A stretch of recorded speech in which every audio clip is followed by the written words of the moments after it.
El texto que hoy voy a reseñar se titula Historias de Rebelión y Castigo, el aborto en Ecuador en la primera mitad del siglo XX, escrito en el 2021 por Ana María Goetschel. Ella es PhD en Ciencias Sociales por la Universidad de Ámsterdam. Es historiadora y profesora investigadora emérita del Departamento de Sociología y Estudios de Género de la Flaxo. Este libro recoge la historia del aborto en el Ecuador, nace del interés de la autora en relación al aborto, la criminalización y la judicialización de las mujeres. Nos hace un repaso por los archivos desde el siglo XIX hasta la mitad del siglo XX en aspectos relacionados con lo jurídico, lo médico, lo político, lo religioso y lo moral desde inicios de la República. La lucha de las mujeres por los derechos reproductivos y la libre determinación de sus cuerpos en cuanto a la maternidad ha estado en el centro de las reivindicaciones feministas. El Ecuador no ha sido ajeno a lo que se denominó en América Latina la marea verde. Desde el 2018 hasta el 2021 se consolidaron con más fuerza los colectivos a favor de las mujeres y grupos diversos, con el objetivo principal de impulsar la despenalización del aborto en el Ecuador. La autora nos hace un recuento del proceso social, tanto a favor como en contra de la despenalización del aborto. Nos indica a ella cómo, tras negar la Asamblea Nacional la reforma al artículo 150 del Código Orgánico Integral Penal, en septiembre del 2019, el presidente de entonces emitió un veto parcial y le pasó a la Corte Constitucional la responsabilidad de emitir o que determine si hubo o no violación de derechos. A su vez, la Corte Constitucional a su vez se excusó aduciendo que no podía juzgar la constitucionalidad, pues era una norma que no había sido aprobada en el Pleno de la Asamblea Nacional. Sin prejuicio de aquello, admitió a trámite una demanda de inconstitucionalidad en contra del artículo 150 presentada por organizaciones de mujeres. Sin embargo, en abril del 2021, la Corte Constitucional despenalizó el aborto en casos de violación y le dispuso a la Asamblea Nacional que elabore una normativa que regule la interrupción voluntaria del embarazo en casos de violación. Ya más entrando en detalle de la historia del texto, nos dice la autora que desde los años 90 una parte importante de las organizaciones apostaron a la institucionalización y transformación de la inequidad de las mujeres desde el Estado. En este contexto fueron aprobadas, por ejemplo, la Ley de Maternidad Gratuita en 1994, la Ley contra la Violencia de la Mujer y la Familia en 1995 y la Ley de Maternidad Gratuita y de Atención a la Infancia. Esta fue una reforma que se hizo en 1998. En la introducción, la autora nos hace referencia a que en los años 80 se evidenció la reivindicación de las luchas de las mujeres. En los 90, la defensa de la pastilla de anticoncepción de emergencia y el aborto terapéutico fue la bandera de lucha. Aparece entonces el término de la biopolítica, que nace como la preocupación por la vida de las personas y las poblaciones, un tema que además debería haber estado regulado o debía estar regulado por el Estado, el saber médico, la educación y los propios actores.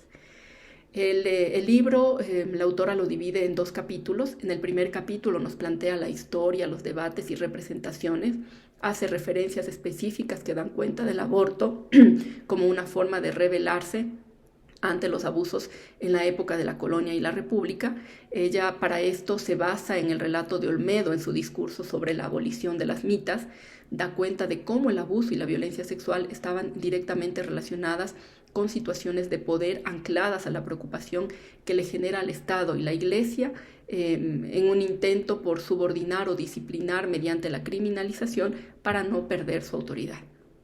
En torno a las políticas poblacionales y el control del cuerpo de las mujeres, menciona que en la primera mitad del siglo XX se trataba el aborto como parte de una política de población donde intervenían con criterios en el debate jurista, médicos y la Iglesia Católica. Estos algunas veces para castigarlo cuando se quería incrementar, por ejemplo, la población sobre pretexto de que la natalidad era generadora de riqueza para la nación y sinónimo de progreso, y otras para incentivarlo, pues aducían que la reducción de la población ayudaría a mejorar la calidad de la provisión nacional en una especie de selección de quién era más apto o no. Esto lo hacían motivando la maternidad en las clases acomodadas y desalentando a los que eran considerados como inadecuados.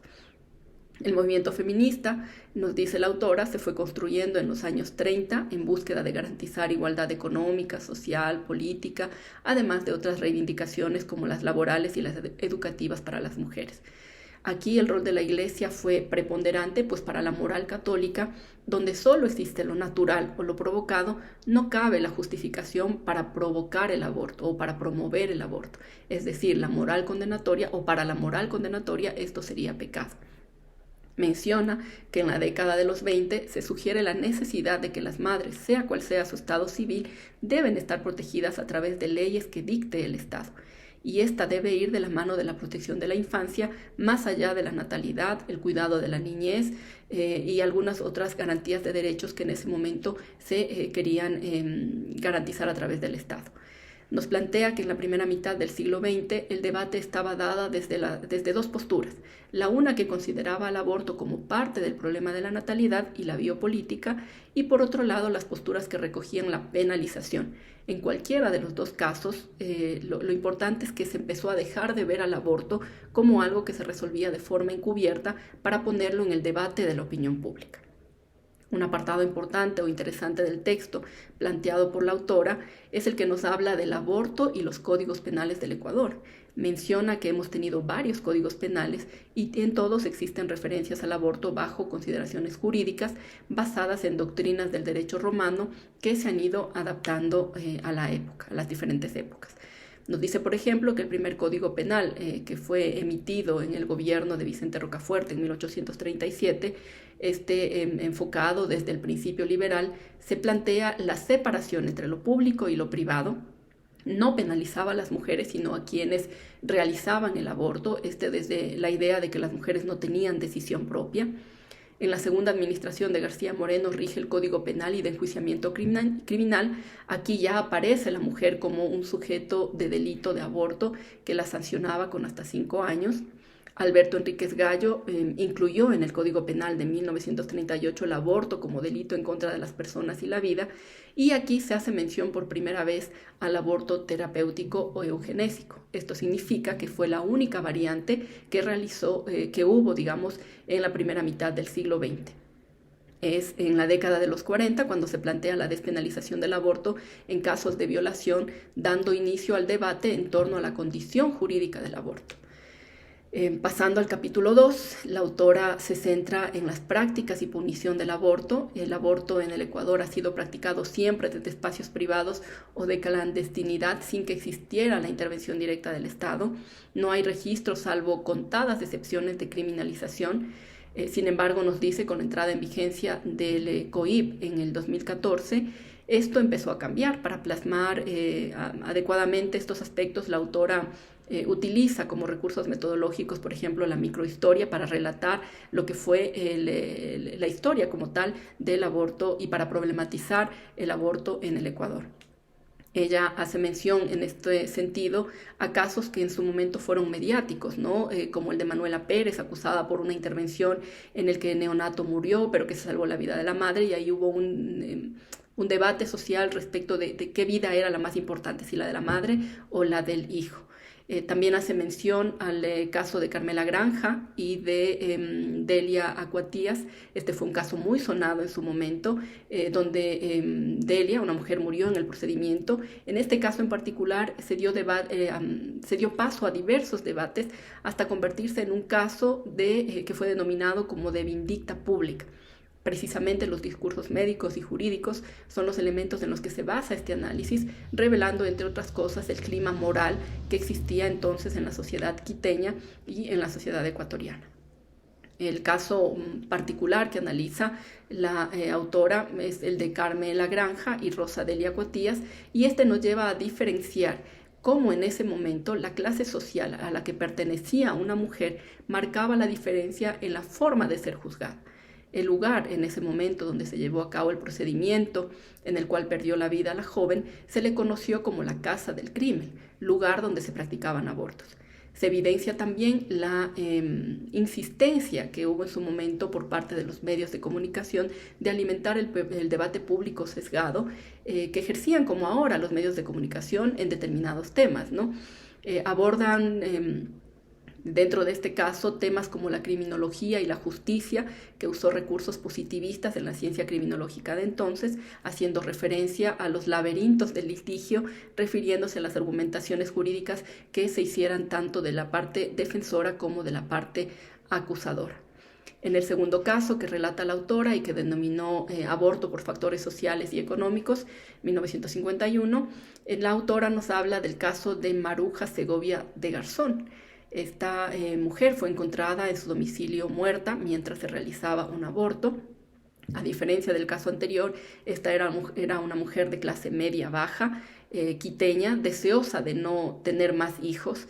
En este caso, a diferencia del anterior, no tuvo tanta relevancia mediática, y una de las razones es pues porque no pertenecían, digamos, quienes estaban implicadas a las familias reconocidas de la época. Para concluir el relato del texto, la autora nos plantea como reflexiones finales que el debate sobre la despenalización del aborto ha estado presente en el Ecuador desde la primera mitad del siglo XX.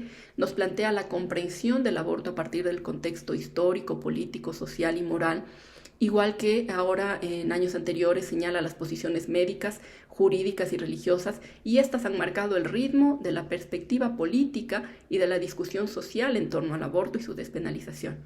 La posición conservadora de la Iglesia Católica considera aún ahora el aborto como un crimen, desconociendo la posición que puedan tener las mujeres con una visión eugenésica que respeta la libertad y el derecho de las mujeres. No toma en cuenta esto, no toma en cuenta su derecho de decidir sobre sus cuerpos y de escoger el momento o no de ser madres, postura que ha sido muy contraria con la lógica moral, jurídica o la biopolítica. La autora relata en este libro de manera muy clara cómo a partir de los 40 del siglo XX el debate en torno al aborto era un delito o no, y a su punibilidad en determinadas situaciones, como la violación, se volvió un tema de discusión y de interés social. Hasta el día de hoy el debate existe, a pesar de que se aprobó la despenalización del aborto en casos de violación. El Estado como tal tiene un gran reto en ese sentido para garantizar que éste se realice en condiciones seguras para que su práctica en la clandestinidad y sin condiciones adecuadas no siga cobrando la vida de más mujeres, niñas y adolescentes. Esto además pasa por la implementación de políticas públicas enfocadas en la salud sexual y reproductiva desde todos los niveles y que llegue a toda la población. El debate sobre los derechos de las mujeres y la libre determinación de sus cuerpos debe ser amplio y debe ser responsable. Ese es además el pedido de los movimientos de las mujeres, el llamado a la organización para que el aborto sea una opción legítima y valedera, sin criminalización, para que quienes en su momento decidan asumirlo. Ya finalmente, este ha sido un recorrido fascinante por los archivos desde mediados del siglo XIX hasta la primera mitad del siglo XX que nos hace Ana María Goeschel. Es una lectura indispensable, es un debate histórico en torno a la historia del aborto en el Ecuador, para que nos muestra casos y los debates jurídicos y médicos que tuvieron en ese momento. Es una lectura indispensable, una forma de saldar y de conocer la historia del Ecuador, así que invitarles a que puedan también leerlo.